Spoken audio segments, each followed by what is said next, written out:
अस्सलाम वालेकुम to all of you. तो साथियों, कैसे आप सब लोग। आज की जो हमारी क्लास रहेगी सोल्जर जनरल ड्यूटी अग्निवीर की क्लास रहेगी। तो आज की क्लास में हम क्या करने वाले हैं, जैसा कि आपको पता है जो रिसेंटली एग्जाम हुआ है अग्निवीर का, तो जम्मू में जितने भी क्वेश्चन पूछे गए हैं वो यहाँ पे हम डिस्कस करने की कोशिश करेंगे कि जीके के रिगार्डिंग कितने क्वेश्चन पूछे गए थे, वो यहाँ पे हम आज के इस वीडियो में डिस्कस करेंगे। अगर मैं बात करूं इन पूरे क्वेश्चन की, तो मेरे सब्सक्राइबर ने क्वेश्चन शेयर किए हैं जिसका नाम आई थिंक मैं भूल गया, लेकिन कुछ रफ्तार आई थिंक उसने बताया था, तो उसका नाम मेंशन करना जरूरी है क्योंकि उसके एफर्ट्स की वजह से ये क्वेश्चंस मुझ तक पहुंच पाए हैं।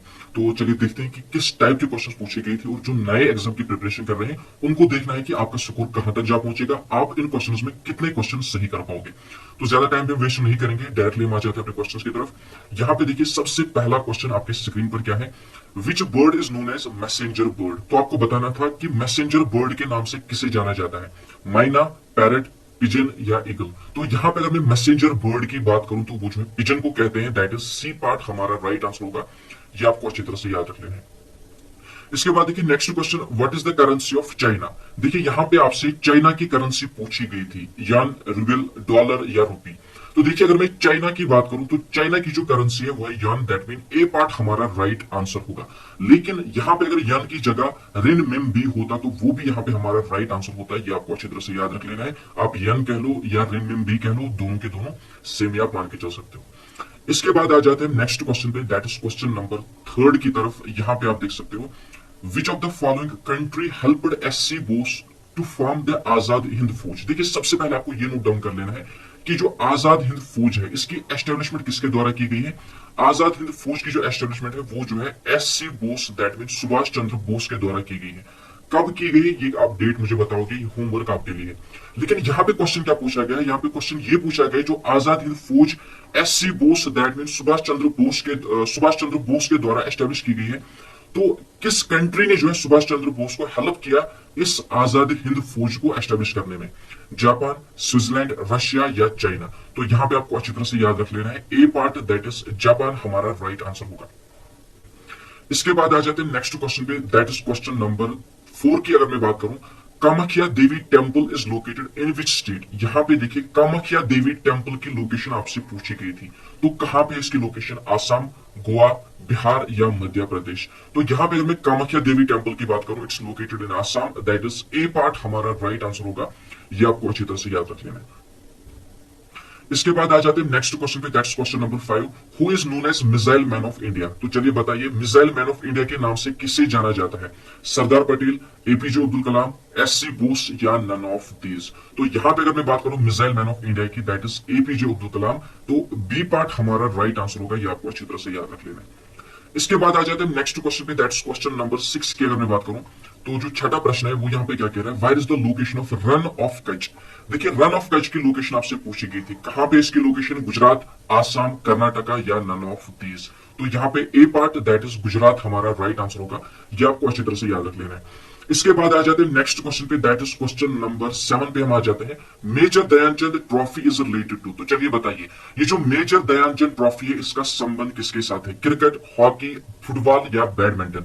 तो यहां पे अगर मैं बात करूं मेजर दयानचंद ट्रॉफी की, तो इसका संबंध किसके साथ है, हॉकी के साथ है, दैट इज बी पार्ट हमारा राइट आंसर होगा। जो नए लोग हैं उनके लिए होमवर्क क्या है, यहाँ पे सबसे पहले मैं चार्जिंग में लगा लेता हूं, बैटरी डाउन हो गई, चलिए लग गया चार्जिंग में।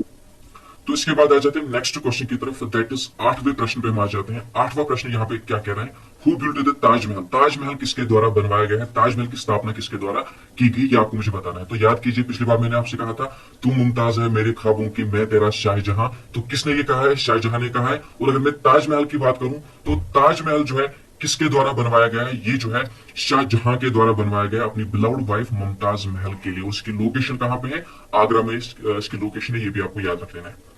इसके बाद आ जाते हैं नेक्स्ट क्वेश्चन पे, दैट इज 9वें प्रश्न पे हम आ जाते हैं। 9वां प्रश्न यहाँ पे क्या कह रहा है, इंडिया बिगेस्ट स्टैचू इज।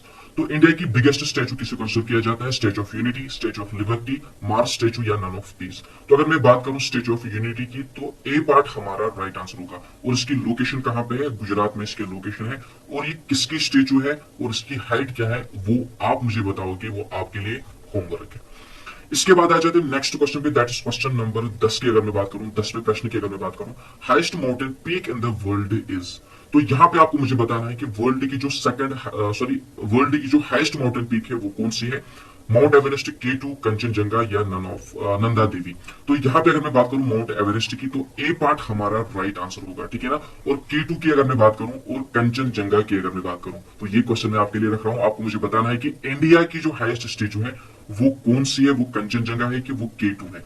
और साथ ही साथ रीजन भी आप मुझे बताओगे, हिंट मैं दे देता हूं, कॉन्फ्लाइट का जो रीजन है वो मुझे आप बताओगे, ठीक है ना। अगर कॉन्फ्लाइट का रीजन हम इंक्लूड करें तो कौन जो है इंडिया में हाईएस्ट नंबर पे आएगी, कंचनजंगा या K2। और अगर मैं कॉन्फ्लाइट को इंक्लूड ना करूं तो इन जनरल सेकंड नंबर पे कौन आएगा, K2 आएगा कि कंचनजंगा आएगा, वो मुझे आप कमेंट बॉक्स में बताओगे। इस पॉइंट को क्लियर करना है, ठीक है ना। तो देखता हूं कि मैं कौन अच्छी तरह से इलैबोरेट करके इस पॉइंट को क्लियर कर पाएगा। और साथ ही साथ K2 का अनदर नेम क्या है वो भी आप मुझे बताओगे। हिंट मैं दे देता हूं, जी से आता है, ठीक है ना। ये आप मुझे कमेंट बॉक्स में बताओगे, ये आपके लिए होमवर्क है। इसके बाद आ जाते हैं नेक्स्ट क्वेश्चन पे, दैट्स क्वेश्चन नंबर 11 की अगर मैं बात करूं। यहां पे देखिए क्वेश्चन क्या कह रहा है, in which year Bangladesh separated from Pakistan. आपको बताना है कि बांग्लादेश को पाकिस्तान से कब सेपरेट किया गया, कब अलग किया गया, 1971, 1962, 1917 या 1976। तो देखिए यहां पे अगर मैं राइट ऑप्शन की बात करूं, दैट इज ए पार्ट हमारा राइट आंसर होगा, 1971 हमारा राइट आंसर होगा, ये आपको याद रख लेना है। इसके बाद आ जाते हैं नेक्स्ट क्वेश्चन पे, that's question number 12, which of the following is the main city of Kashmir. आपको बताना है कि कश्मीर की जो मेन सिटी है वो कौन सी है, श्रीनगर, उधमपुर, बारामूला या अनंतनाग। तो याद कीजिए मैंने क्या कहा था कि सबसे ज्यादा टूरिस्ट कहां पे घूमने के लिए आते हैं, कश्मीर में आते हैं, लेकिन जहां पे वो उनका मेन डेरा लगता है, जहां पे वो फर्स्ट स्टे करते हैं, वो कौन सी जगह है। या इस तरह से मैंने आपसे कहा था कि जो मतलब फॉरनर है या जो इस तरह से टूरिस्ट वगैरह है जो कभी कश्मीर नहीं आए हैं, जिनको कश्मीर के बारे में पता नहीं है, अगर वो कश्मीर के बारे में कुछ भी नहीं जानते होंगे लेकिन फिर भी उनको श्रीनगर के बारे में पता होगा। अगर उनको कहेंगे कि जम्मू एंड कश्मीर के बारे में क्या जानते हो, वो कहेंगे श्रीनगर, डल लेक। याद आ गया। तो यहां पे अगर मैं बात करूं मेन सिटी की, तो कश्मीर की जो मेन सिटी है that is Srinagar. A part हमारा राइट आंसर होगा। पेन काम क्यों नहीं कर रहा है, हाँ, ए पार्ट श्रीनगर हमारा राइट आंसर होगा। Srinagar is the main city of Kashmir valley, आपको अच्छी तरह से याद रख लेना। तो इसके बाद आ जाते हैं नेक्स्ट क्वेश्चन पे, that is question number 13, name the first person who kept foot on moon. तो यहां पे आपको बताना है कि चांद पे सबसे पहले कदम किसके द्वारा रखा गया है, Rakesh Sharma, Yuri Gagarin, Neil Armstrong या नन ऑफ दीज। तो यहां पे अगर मैं बात करूं सी पार्ट की, नील आर्मस्ट्रॉन्ग हमारा राइट आंसर होगा। ये जो पहले पर्सन है जो कि चांद पे सबसे पहले गए हैं। इसके बाद देखिए नेक्स्ट क्वेश्चन की अगर मैं बात करूं, question number 14, which animal has hump on it's back. तो आपको बताना है कि इनमें से वो कौन सा एनिमल है जिसके पीठ पे या आप कह सकते हो कि बैक पे जो क्या होता है, हम्प होता है कुछ इस तरह से, ठीक है ना। तो कैमल, हॉर्स, गोट या एलिफेंट। तो यहां पे अगर मैं बात करूं ए पार्ट की, कैमल हमारा राइट आंसर होगा। और आपके लिए मैं एक और पॉइंट रख रहा हूं, आपको मुझे बताना है जो कैमल का जो हम्प होता है, ठीक है ना। तो ये तो आपने जान लिया जो हम्प होता है ये किस एनिमल में पाया जाता है, कैमल में देखने को मिलता है। लेकिन आपको मुझे बताना है जो कैमल का हम्प होता है या जो कैमल में हम्प होता है, इसका मेन काम क्या होता है, बेसिक वर्क इसका क्या होता है, या आप मेन वर्क कह सकते हो। अब आप में से बहुत सारे लोग कहेंगे कि स्टोरेज ऑफ वाटर, यानी कि वाटर को स्टोर करने में हेल्प करता है। नहीं, वो भी इसका काम है, लेकिन बेसिकली जो मेन काम इसका होता है वो क्या होता है, वो मुझे आप कमेंट बॉक्स में बताओगे, ठीक है ना। ये भी है इसका वर्क, यानी कि वाटर को स्टोर करने के लिए भी इस्तेमाल में लाया जाता है ये कैमल के द्वारा, लेकिन ये इसका असली काम नहीं है। जो इसका असली काम है वो क्या है, वो मुझे आप कमेंट बॉक्स में बताओगे।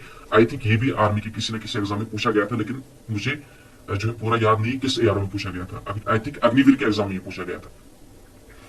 इसके बाद देखिए नेक्स्ट क्वेश्चन पे हम आ जाते हैं, क्वेश्चन नंबर 15 की अगर मैं बात करूं, purity of milk is measured with.